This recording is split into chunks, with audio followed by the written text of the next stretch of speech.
जी brother Surya, कैसे हैं आप? जी मैं बहुत बढ़िया। आप बताओ अली भाई एंड आमिर भाई। जी जी सूर्या जबरदस्त। भाई। वेलकम वेलकम प्यारे भाई।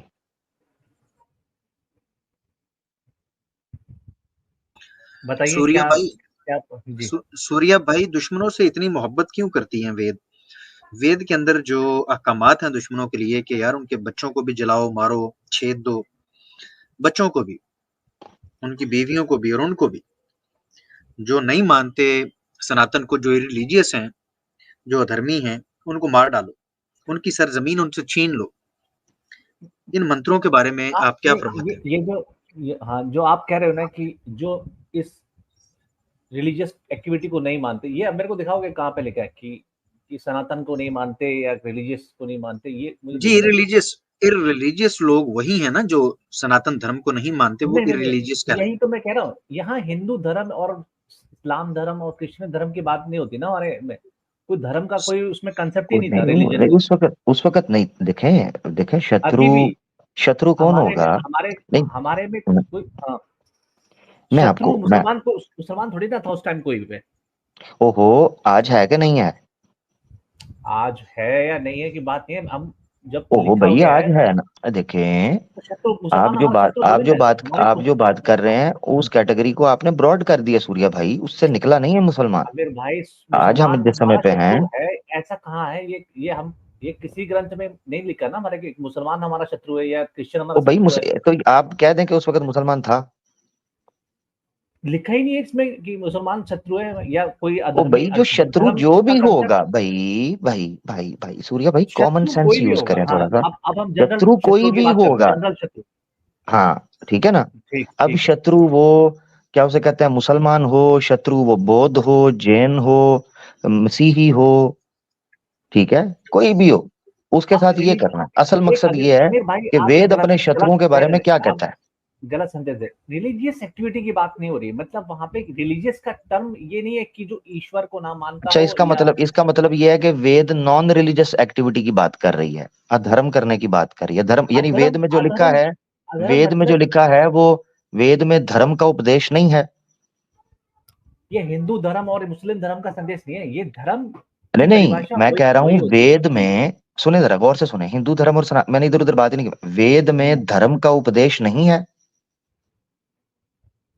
धर्म का ही उपदेश है। Exactly exactly। तो बस, बट तो फिर ये जो धर्म लिखा है वो ये यही लिखा क्रिश्चियन हुआ है धर्म कि वेद मुसलमान का धर्म की धर्म बात ये नहीं हो है। रही ना।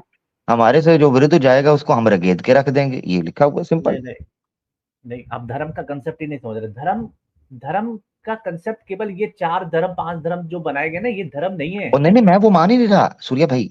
मैं तो आपकी तो बात मान के चल रहा हूँ, मैं कह वो रहा हूँ लाइन वेद। दिखा दी खाली इसलिए आपने खत्म हो नोट गई। किया, मैंने सूर्या भाई एक बात की, मैंने कहा वेद ने धर्म का उपदेश दिया, आपने कहा दिया। तो जो वेद ने धर्म दिया है उससे जो विरुद्ध जाएगा वो अधर्मी है, सिंपल। धर्म सिंपल। धर्म का मतलब समझ रहे हो ना, हाँ, जहाँ पे न्याय जो है, जहाँ सत्य है। कुछ भी आप रखें सूर्य भाई, जो हाँ डेफिनेशन ठीक। आप करेंगे मैं उसके साथ एग्री हूं। ठीक। ठीक वेद है। ने धर्म, धर्म जो फूटा है ना, जो जो धर्म की अधर्मी होगा। उत्पत्ति हुई है वो वेद से हुई है। वेद जो परम प्रमाण है धर्म का, ठीक है। ये मनुस्मृति अध्याय 2 श्लोक का 11 में लिखा है कि जिस किसी की इच्छा हो, ये धर्म के बारे में ज्ञान प्राप्त हो सके या उसको समझ सके, तो धर्म का परम प्रमाण वेद ही है, केवल वेद है। तो ठीक धर्म है, धर्म है फूटता ही उसमें तो वेद आप। से है। ठीक है, मैं मानता हूँ धर्म, और गीता में भी दिया हुआ है, गीता भी हमारी नहीं, गीता तो रिलीजियस बाद में बुक आई है। ना, पहले तो हाँ वेद तो भी डिस्कस हो रही है ना। आप मुझे वेद गीता को तो दिखा बहुत देना। बाद में आई। वो दिखाए ना मेरे को एक बार श्लोक जहाँ लिखा हुआ है। क्या चीज? श्लोक श्लोक। सूर्या भाई, कौन गीता की बात आप कौन कर सा? रहे हैं। आप जानते हैं कि गीता ने तय कर दिया है कि वेद के जो असूल हैं वही धर्म है। जो उनके विरुद्ध जाता है उसको आप धर्मी नहीं कह सकते वेद के मुताबिक। वेद कहती है कि गीता कहती है कि जो आपने कर्म करने हैं अब अपने पास से, आप अपनी अकल लगा के कर्म नहीं कर सकते। वही कर्म है जो वेद के अंदर मौजूद है। जो उसके अगेंस्ट जाएगा उसको वेद नकारती, सॉरी, गीता नकारती है। आपने शायद गीता पढ़ी नहीं है, इसलिए आप ये फरमा रहे हैं। आप मेरे को डायरेक्ट श्लोक दिखा दें, श्लोक पे बात कर लेते हैं। यार अच्छा अभी ठीक ओपन है। तो आप इनको वेद का जो है ना वो ओपन करते हैं मेरा भाई। चले मैं कर चले देता मैं एक ओपन करता हूँ अली जो भाई। ओरिजिनल वाली दिखाई एक, थी आपने, वो इसी को दिखा। हाँ एक मैं ओपन कर देता हूँ ना अली भाई। ठीक मैं है ये भाई, अभी ठीक है। एक एक मैंने नई ओपन की है, तो मैं कहता हूँ इनके लिए हो रहा इस पे ना वो फैमिली वाले से हट के एक और बड़ी मजे की चीज है, इसको भी मैंने डिस्कस किया था, अब ये तो तो इसको रखते हैं ट्रांसलेशन जरा। के ऊपर भी डिपेंड करती है, जरा वो दिखा पता नहीं, दीजिएगा। ट्रांसलेशन भी तो करेक्ट होनी चाहिए ना, कि वर्ड की जो ट्रांसलेशन उसने ली है, अब कोई समुदाय ले रहा है, कई कई जगह उसे फैमिली ले रहा है, कई जगह, तो जी ये जी भी जी तो जी इशू है ना। जी जी जी, संस्कृत में गोत्र लिखा हुआ है, मैंने 2 वर्ड दिखाए हम्म, थे उसमें। अच्छा, गोत्र कहीं विधीम समुदाय और लिखा है, कहीं गोत्राणी। फैमिली। हाँ, गोत्र जो है उसका कॉमन जो वर्ड यूज है, जैसे जब आपने किसी का वर्णन जानना होता है, उस बारे में जानकारी हासिल करनी होती है, तो आप उसको गोत्र या कुल से ही जानते हैं। तो दोनों गोत्र वहां संस्कृत में इस्तेमाल हुआ है, तो वो फैमिली पे ज्यादा फिट बैठता है। यानी फैमिली से भी बड़ा अगर आप कहें तो ट्राइब और क्लैन के ऊपर, कि आपका गोत्र क्या है। अच्छा, ये देखें यजुर्वेद का भाष्य है, अध्याय 6 और 22। ठीक है, 6 अध्याय है और 22वां उसका मंत्र है। इसको पूरा आप ठीक पढ़ है। सकते हैं, मैं नीचे से इसकी 3 लाइनें पढ़ रहा हूं जहां पर मुझे आपत्ति है। अगर आप कहेंगे नहीं पूरा मैं समझाऊंगा आपको तब पता चलेगा, तो वो भी आप जैसे कहेंगे उस तरह मैं चलूंगा। तो वो नीचे कहते हैं, जल और औषधियां, जल और औषधियां सृष्ट मित्र के तुल्य हों, तथा जो हम लोगों से वैर रखता है और हम लोग जिससे वैर करते हैं। 2 चीजें आ गई, जो हमसे वैर रखता है, हम जिससे वैर रखते हैं, सो उसके लिए वो औषधियां दुख देने वाले शत्रु के तुल्य हों। अब मैं ये जानना चाहता हूं कि वैर किसी का पर्सनल भी हो, मेरा आपके साथ वैर को पर्सनल ग्रज हो सकता है, या फिर कहेंगे धार्मिक ग्रज है, यानी मैं अधर्मी हूं इसलिए आप वैर।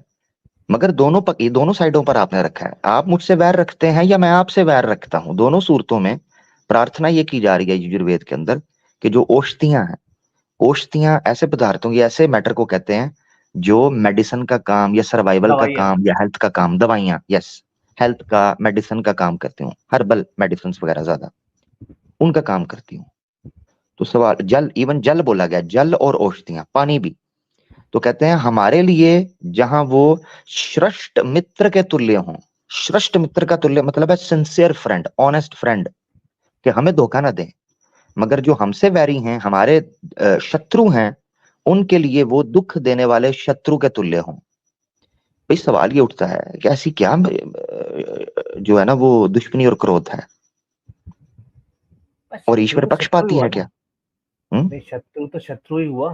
शत्रु की बात हो रही है, शत्रु को तो सजा, और उस हिसाब से उस हिसाब से देखो ना।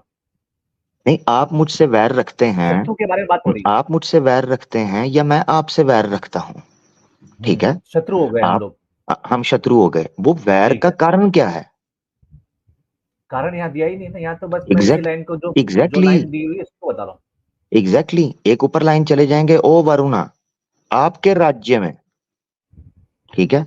तो यानी ये वैदिक राज्य की या धार्मिक राज्य की, राष्ट्र की बात हो रही है। तो मैं इस वक्त ये जानना चाहता हूं कि वैर का कारण क्या है। क्या मिसाल के तौर पे सूर्या से कॉलेज में मेरी लड़ाई हो गई, मेरा वैर शुरू हो गया, या सूर्या मुझसे जेलस था किसी वजह से, मेरी गर्लफ्रेंड अच्छी थी, सूर्या ने कहा यार ये कमबख्त है भी काला सा, गर्लफ्रेंड बड़ी प्यारी इसकी है, वैर हो गया। अब वैर शत्रु ये भी है, जेलसी भी शत्रु पैदा करती है। शत्रुता तो किसी भी लेवल पे हो सकती है ना, किसी हाँ, भी चीज की तो हो फिर सकती है, तो उसमें फिर उसमें ये वर्णन नहीं है ये ना यहाँ। इतना इतना क्रोध वेद के अंदर, इस तरह जैसे बच्चा नहीं होता, 2 बच्चे जिद्दी, मुझे उससे वैर है या वो मेरे से जेलस है, तो फिर इसका पानी भी कड़वाओ अल्लाह करके। यानी जिस तरह हमारे नहीं बद्दुआएं देते, ऊपर वाला तेरे कीड़े पड़े हैं, तेरे सर में जुएं पड़े हैं, तेरा पानी फीका, तेरा तरबूज खट्टा निकले, तेरा सेब कच्चा निकले, तेरा आम खट्टा हो जाए, तेरे अमरूद में कीड़े पड़े, तेरे चावल में सुसरी पड़ जाए, तेरे आटे में बाल निकल आए। ये क्या है? ये तो मुझे कोई किचन का आदमी लग रहा है जो ज्यादा बहुत ज्यादा कोई तपा हुआ अब है। ये तो एक्चुअली में वर्डिंग के ऊपर भी डिपेंड करता है ना, जिसने ट्रांसलेट करी है क्योंकि मैंने भी कई ट्रांसलेट अभी पहली बार खोलनी शुरू करी, तो उसमें जो वर्डिंग है ना, काफी मतलब समझ से परे भी है, मतलब ये कहीं मैंने कुछ पदार्थ चीजें। निकाला है। हाँ, देखें, अगर मैं भावार्थ पढ़ रहा होता या भाष्य को दिखा रहा होता तो हम कह सकते थे किसी ने अपना अनुमान लगाया है, किसी ने अपना कुछ किया है। पदार्थ जो होता है नॉर्मली ज्यादातर लिटरल मीनिंग के ऊपर डिपेंड करता है। हाँ ठीक है, थोड़ी बहुत ब्रैकेट्स लगती हैं, मगर ज्यादातर वो लिटरल मीनिंग के ऊपर होता है, ठीक है। कभी कभी जो कुछ कुछ वर्डिंग इधर उधर होती है, तो उसमें वो कॉन्टेक्स्ट भी चेंज होता है कभी, छोटा मोटा। हाँ, तो आप दिखा दें उसके और कोई विरुद्ध आपको नजर आ रहा है कि ऐसी कोई और चीज है? बेटर ट्रांसलेशन होगी तो वो डिपेंड करता है, मिल जाए हाँ तो। जरूर, मैंने तो यहाँ तक आपको कहा, सूर्य भाई आपके साथ तो बात ही प्यार से होती है अच्छे से समझने के लिए। तो हाँ, मैंने तो अभी मारकाट की बात मैं कह रहा हूँ, इतना क्रोध है कि प्रार्थना ये सिखाई जा रही है कि आपका अगर कोई वैरी है या आपको किसी से वैर है तो उसका पानी भी खराब हो जाए, उसकी दवाइयां भी खराब हो जाए। ये सुन, मैंने जब ये फर्स्ट टाइम पढ़ा था मैंने कहा था ये ईश्वर नहीं कम से कम कह सकता। क्योंकि देखो, जल सबके लिए है, वायु सबके लिए है, सूर्य का प्रकाश सबके लिए है, चंद्रमा सबके लिए है, खेत सबके लिए हैं। नहीं तो एक इसमें बात मेरे को खुद भी समझनी थी कि ये जो वेद है ये तो ऋषियों ने लिखी हुई है ना। ओहो, श्रुतिज है ना, ऋषियों ने कहाँ से ज्ञान उनको प्रकाशित हुआ? ईश्वर की तरफ से। इसका तो कोई ज्ञान ही है ना कि नहीं, ये इसका कोई ज्ञान, कोई वो है नहीं ना कि मूल रूप से ये ईश्वर से ही आया है, ऐसा तो ये कहीं ओ कुछ ओ ओ ओ किसी को ओ पता ही सूर्य नहीं। भाई, सूर्य भाई आप ये कहना चाह रहे हैं कि वेदास अथेंटिक नहीं है, हमें 100% कंफर्म नहीं है कि ये ईश्वर की तरफ से ही है, ये ऋषियों ने अपनी बात डाली है? इसका तो कोई है कहीं है नहीं ना वर्णन, मतलब फिक्स है ही नहीं कि ये ईश्वर ईश्वर ने तो हाँ हाँ, मैं यही, मुझे इसका हाँ या कोई ना में सोर्स बताइएगा है आप, ही नहीं, बिल्कुल डिफाइंड ही नहीं आप जो बात रख रहे हैं मुझे रिपीट कर रहे हैं। मैं कह रहा हूँ क्या आप है। ऐसा ही मानते हैं कि वेदास 100% कंफर्म नहीं है कि ये ईश्वर ने कहे हैं? बिल्कुल, मेरे हिसाब से तो ये किसी ऋषि ने अपने हिसाब से लिखे होंगे। ठीक है, यानी इसका मतलब है कि अगर किसी ऋषि ने अपने हिसाब से लिखा तो ये गलत भी हो सकते हैं, ठीक है ना? गलत भी हो सकता बात ही खत्म होगी, जबरदस्त सूर्या भाई। मैं इसको स्क्रीन को स्टॉप करूं। अली भाई case over to you sir. Surya भाई ने बड़ी प्यारी बात कर दी, और मेरे बिल्कुल ख्याल जी। से सूर्या भाई ने जो एक बड़ा बिटर रियलिटी थी उनको उन्होंने स्ट्रेट फॉरवर्ड होकर कहा। मुझे सूर्या भाई की रिस्पेक्ट मेरे दिल में और बड़ी है जी, बहुत शुक्रिया। बिल्कुल जी, मेरे दिल में भी बड़ी है। सूर्या भाई फिर वेद को सामने रखते हुए, क्योंकि ये 1-2 मंत्र नहीं है, इसमें तो बेशुमार चीज़ें हैं जो हम मज़ीद भी रखेंगे। तो फिर आप क्या पैगाम देना चाहेंगे इसको सामने रख के? हमारे सनातनी भाई तशरीफ़ लाते हैं और कहते हैं कि वेद खोलें, वेद में से हमें दिखाएँ तो हम मान जाएँगे। तो ये बड़ी उल्टी-सीधी बातें। और फिर हम जब पुरानाज़ में जाते हैं, महाभारत में जाते हैं, तो फिर जो पर्सनैलिटीज़ है। हैं, इस जो होली हमारे पर्सनैलिटीज़ हैं, हमारे सन हो सकता है वो इस मुझे पे इतनी अमल नॉलेज करती ना हुई हो। दिखाई देती हैं। मैं बता रहा हूँ उनको कोई मेरे हिसाब पैगाम से दीजिए, उनको पैगाम दीजिए कि यार ये मूर्खता बंद करें, ये आप खामखा इसको ईश्वर का ज्ञान कहते हैं। नहीं, इस यही तो मैं कह रहा हूँ, मेरे हिसाब से ये ऋषियों का ज्ञान भी हो सकता है, और कोई ईश्वर पर्टिकुलर किसी, ये कोई डिफाइंड कहीं कोई पर्टिकुलर कोई लाइन कहीं है ही नहीं किसी भी किताब में कि ईश्वर ने ही इसको लिखा है। इसका सोर्स अभी तक किसी डिफाइंड नहीं है। अच्छा एक ना, पर मैं आपको एक प्रमाण दिखाता हूँ, ठीक है, जो कि वेद ही बताते हैं कि ये सारे वेद ईश्वर की तरफ से हैं। आपने तो कह दिया ना, चलो मैं एक रेफरेंस गीता देता हूँ भी मगर कहती है अमर क्योंकि, भाई, हाँ गीता भी यही कहती है, आप एक प्रमाण दिखा दें। अलबत्ता गीता का भी यही दावा है। हाँ, मैं ना वेद से इनको दिखा देता हूँ, ऋग्वेद से, ठीक है। ये देखना जी जरा, सूर्या भाई ने तो जो बात कही है कि ये कंफर्म नहीं है, तो वो उनका अपना बात है, और मैं समझता हूँ कि जब फिर ये बात आ जाए ना, तो एक जो कॉमन सेंस रखने वाला आदमी होता है वो जब वेद के बारे में ये राय रख रहा है ना, तो फिर उसको सोचना चाहिए, उसको कहना चाहिए कि वो खड़ा किधर है। और सूर्या भाई चूंकि हमेशा सत्य की बात कोशिश करते हैं, तो फिर उस बंदे को सोचना चाहिए कि मैं कर क्या रहा हूं, मैं खड़ा किधर हूं, मुझे फिर सत्य के साथ होना चाहिए, वक्त समय जाया किए बगैर। ठीक है, ये देखिए ऋग्वेद आपके सामने है। संस्कृति में ओपन करूंगा तो ऋग्वेद आपके सामने मंडल 10 सूक्त 90 है और मंत्र 9। इस पे 4 वेद के बारे में लिखा हुआ है, ठीक है, जिसमें सबसे पहले आपको तरतीब जो है वो इस तरीके की मिलती है कि सबसे पहले यजुर का आपको जिक्र ठीक है, हाँ, ऋग का वेद मिल जाता है, फिर उसके बाद छंद का जिक्र मिलता है, और फिर साम का जिक्र मिलता है, यजु का सॉरी आखिर में मिलता है। ये तरतीब है। ऋग्वेद में तरतीब चेंज हो गई है। तो पहले आपको ऋग का मिलता है, फिर आपको छंद का मिलता है, फिर तस्माद साम का मिलता है, और फिर यजुस का। ठीक है, ये 4 वेदों का जिक्र आपको ये कहकर मिलता है कि ये ईश्वर की तरफ से है। ठीक है, ऋग्वेद का। तो अब छंद जो है उसको कोई लोग अथर्वा वेद के तौर पर लिखते हैं, मगर छंद जो है वो बेसिकली उस डिवीजन को भी माना जाता है जो कि बुक्स को दर्शाती हैं, कि चंद बुक्स हैं तो छंद उनको बोले, जैसे छंद हो गया उपनिषद, तो छंद उसको बोले। मगर स्वामी दयानंद सरस्वती ने ऋग्वेद का जो भाष्य का भूमिका लिखा है उसमें उन्होंने यजुर्वेद के एक मंत्र से ये निकालने की कोशिश की है कि छंद जिस जगह पर भी लिखा है वहां से अथर्वा वेद मुराद है, जैसे ऋग्वेद के अंदर। तो बहरहाल सूर्या भाई अगर ये कह रहे हैं कि वो नहीं मानते कि वेद जो है वो ईश्वर की तरफ से हैं, 100% कोई पता नहीं है, और ये ऋषियों की बात हो सकती है, तो ऋषि गलती कर सकते हैं क्योंकि वो मनुष्य थे, और जब वो गलती कर सकते हैं तो वेदों में गलती हो सकती है, ये सूर्या भाई ने माना है। तो मेरे ख्याल से इसके बाद कोई बात सूर्या भाई से बचती नहीं है। हाँ, कुछ और बात हो सके गपशप तो अलग बात, अली बिल्कुल। भाई जी। नहीं ठीक है, बात तो सूर्या भाई ने ठीक की कि भाई वो इससे एग्री नहीं करते, और उनका ख्याल है कि ऐसी कई चीजें वेद के अंदर आ गई हैं जो ऋषियों ने अपने पास से डाल दी हैं, और वो काबिल अमल नहीं है, बल्कि बायसे शर्म है। तो सूर्या भाई, मैं तो फिर ये इससे एक कदम आगे बढ़ के कहूंगा कि आप अगर ऐसा समझते हैं तो आपको कहना चाहिए, आपको, आपके पास इस वक्त भी प्लेटफॉर्म मौजूद है कि यार ये इनको चेंज करें, निकालें इनमें से इन मंत्रों को। क्या कहते हैं आप? इस टाइम जिस मॉडर्न जमाने में हम आ चुके हैं ना, यहाँ पे इन सब चीजों की वैल्यू नहीं रही। किसी भी हिंदू, आप किसी भी हिंदू फैमिली में जाएंगे, किसी भी सनातन के घर जाएंगे ना, कोई नहीं पढ़ता ये सब, ये सत्य है। नहीं आप ठीक कह रहे हैं कि नहीं पढ़ते? वो बात ठीक है, फिर सवाल एक ये उठता है कि सूर्या भाई एक सत्य मानना पड़ेगा, ये मानना पड़ेगा, यानी दो चीजों में से एक को मानना पड़ेगा, या ये मानना पड़ेगा कि जैसा कि आपने मान लिया कि ये ईश्वर की तरफ से नहीं है इसलिए लोग वैल्यू नहीं करते। दूसरा ये मानना पड़ेगा कि अगर हिंदू मेजोरिटी में इसको सत्य मानते हैं, सच मानते हैं, तो वो फिर नॉन सीरियस हैं। तो फिर मेरा ख्याल है कि ईश्वर ने अपना समय या वेद भेज के एक चीज, ऐसी चीज की जो यूजलेस थी, जिसका कोई फायदा नहीं था, कि वेदे भेजी ना, लोग उनको पढ़ रहे हैं। समय गुजरते गुजरते संस्कृत भी बिल्कुल एक डेड हो चुकी हुई है, हिंदी भी अब लोग पढ़ना छोड़ रहे हैं, लोग अब रोमन हिंदी की तरफ आ रहे हैं। इसी तरीके से लोग इंग्लिश, इंडिया की मेजोरिटी इंग्लिश की तरफ आ रही है।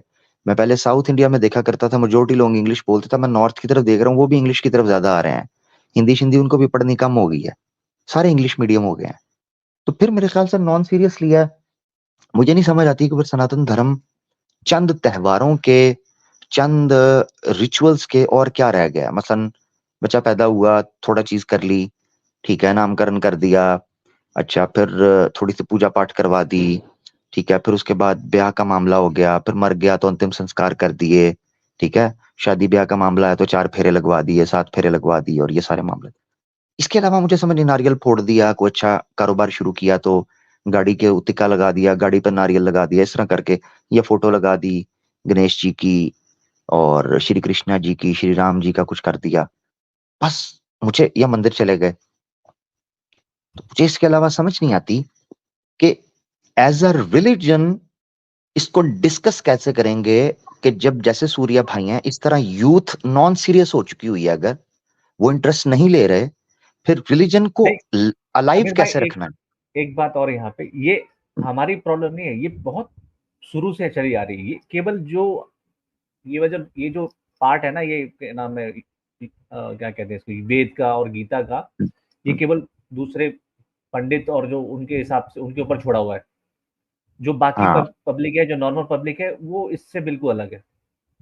उपासना कांड आप कह रहे हैं जिसे, क्योंकि कांड है मुख्तलिफ, तो उपासना कांड या ये जो कर्म कांड वेद से निकल रहा है, वो मेरे ख्याल से सिर्फ पंडित मंदिरों तक वो रह गया है। रह गया तो हाँ, है ही नहीं, सूर्य कभी भाई बिल्कुल, कभी नहीं, कभी किसी ने वेद पढ़े ही नहीं, शुरू से नहीं पढ़े किसी ने। हमारे माँ आप बाप ने नहीं प्रैक्टिकल, पढ़े, उनके माँ हम्म बाप ने नहीं पढ़े। मैं अपने घर का ही बता रहा हूँ, हमारे हम्म पूरी फैमिली में किसी ने नहीं पढ़े। हम्म हम्म, बिल्कुल। सूर्या भाई फिर जब आप देखते हैं, मसलन आपने एक दफा जिक्र किया था आपकी एज का, यानी आप एक समझदार आदमी हो, जब आप देखते हो कि एक चीज अलाइव नहीं रही, एक्टिव नहीं है, लोगों में उसके बारे में अट्रैक्शन वो चीज नहीं रही है, तो फिर आप सोचते नहीं हो कि क्या हुआ, ऐसा क्या हुआ, क्या करना चाहिए, क्या इस चीज को बेहतर बनाऊं या बेहतर चॉइस मैं करूं? क्योंकि मैं जब सारे धर्मों से निकल कर 2-2.5 साल का अरसा मैं इस्लाम से भी साइड पर होकर मैं सोचता था, मैं कहता था कि क्या करूं अपनी जिंदगी के अंदर, सच की खोज कैसे करूं, ये चीज तो मुझे सोने भी नहीं देती थी। तो मुझे नहीं समझ आती कि इतनी बड़ी तादाद के अंदर सनातनी क्या अपने आप को देख रहे हैं। मुझे जो एक सिर्फ मैं सिरा ढूंढ सका हूं इस पजल का, वो मुझे पता क्या लगता है, मुझे बड़ा दुख हुआ जब मैंने इस चीज को असेस किया सनातन यूथ के अंदर। देखो बुढ़ों, मैं तुम्हें बताऊं एक बात, बुढ़ों बूढ़ों ने तो अपनी जिंदगी गुजार ली। 60 साल के ऊपर जो लोग हैं उनकी जिंदगी तो गुजर गई, सीधी सी बात है। वो जितना चल रहे हैं बोनस में चल रहे हैं। मगर वो पीढ़ी, युवा पीढ़ी, यूथ, वो अपनी जिंदगियों को मक्खी मारकर या लकीर के फकीर की तरह गुजार रहे हैं। This is a big big challenge जिसके ऊपर काम करने की जरूरत है। यूथ को रिफॉर्म करने की, रिवाइव करने की जरूरत है। अब मुझे जो लगता है ना, जो मेरी असेसमेंट है, जिससे मुझे बड़ा दुख हुआ था, वो मैं रख देता हूँ। मैंने जब गौर किया कि सनातन धर्म की जो यूथ है वो क्यों नॉन सीरियस है और कर भी नहीं रही धार्मिक तौर पर, अपने जीवन के बारे में कुछ सीरियस नहीं है, तो मुझे पता है मैंने असेस क्या किया सूर्या। मेरी असेसमेंट बताता हूं, आप बीइंग अ हिंदू या सनातनी मुझे बताना आपकी असेसमेंट। मुझे ये लगा कि यूथ को अपने बड़ों की तरफ से, अपने पुरखों की तरफ से ये बात मिली है कि जीवन एक नहीं है, मल्टीपल जीवन है, एक से ज्यादा। तो जब जीवन और मरण का चक्रव्यूह है, मृत्यु और जीवन का चक्रव्यूह है, तो मुझे ये लगा कि यूथ ने इस जीवन को नॉन सीरियस ले लिया। उन्होंने कहा और भी बड़े जीवन है, इसमें पैसा कमा लेते हैं, इसमें कैरियर बना लेते हैं, ठीक है, मंदिर भी चले जाएंगे, विवाह माँ बाप की इच्छा से कर लेंगे, कोई बात नहीं, संतान की उत्पत्ति भी हो जाएगी, टिक्का भी लग जाएगा, सब चीजें हो जाएंगी। मेरी असेसमेंट ये कहती है कि यूथ को सबसे बड़ा धोखा ये लगा कि अभी और जीवन मौजूद हैं, इस जीवन में ना सही किसी अगले जीवन में कर लेंगे, कोई बात नहीं। ये चीज ने उनको सुस्त बना दिया है और वो इस जिंदगी की हकीकत को नहीं समझ पा रहे। अच्छा, कुछ सनातनियों को तो ये भी भ्रम कर दिया गया है, जिस तरह अद्वैत वाले हैं, वेदांती, वो कुछ का कुछ, वो इसको ब्रह्म मानते हैं। वो कहते हैं है ही कुछ नहीं, इसमें सत्य है ही नहीं, ये सब एक माया है, ठीक है, अध्यासा करना पड़ेगा, अब विद्या में जाना पड़ेगा, फिर विद्या का आप उसको ले सकते हैं। तो इस गेम से मुझे समझ आया कि बड़ी तादाद में यूथ को जाहिल रखा गया और यूथ को यह तासुर दिया गया कि आपके पास ये जन्म नहीं है, आगे जन्म होंगे, लिहाजा आप टेंशन ना लें, रिलैक्स होकर चलें। ये हो रहा है, ये मेरी असेसमेंट है। क्योंकि अगर यूथ सीरियस लेती ना, जिस तरह कॉलेज में अपनी पढ़ाई को लेते हैं, जिस तरह यूनिवर्सिटी में लेते हैं, जिस तरह जॉब को लेते हैं, तो वही यूथ जो इतनी एनर्जेटिक है, इंडिया की हिंदू, इतना प्रोग्रेसिव है, इतना प्रोडक्टिव है, इतना जहीन इंटेलिजेंट है, उसको धर्म के मामले के अंदर मैं उतना ही मंद बुद्धि पाता हूं। मैं इस चीज पे विश्वास नहीं कर सकता कि ये कैसे मुमकिन है कि एक हिंदू पढ़ाई में इतना जबरदस्त है, एक हिंदू व्यापार में इतना जबरदस्त है, एक हिंदू दुनिया के साथ डीलिंग में इतना बेहतरीन है, मगर वही हिंदू मंद बुद्धि नजर आता है जब धर्म की बात होती है। तो इसका मतलब यह है कि अकल पर पर्दा पड़ चुका हुआ है, ब्रेन वॉश हो चुका हुआ है, उसको नहीं पता चलता। ये मेरी असेसमेंट है, मुमकिन है मैं इसमें गलत भी हो सकता हूं।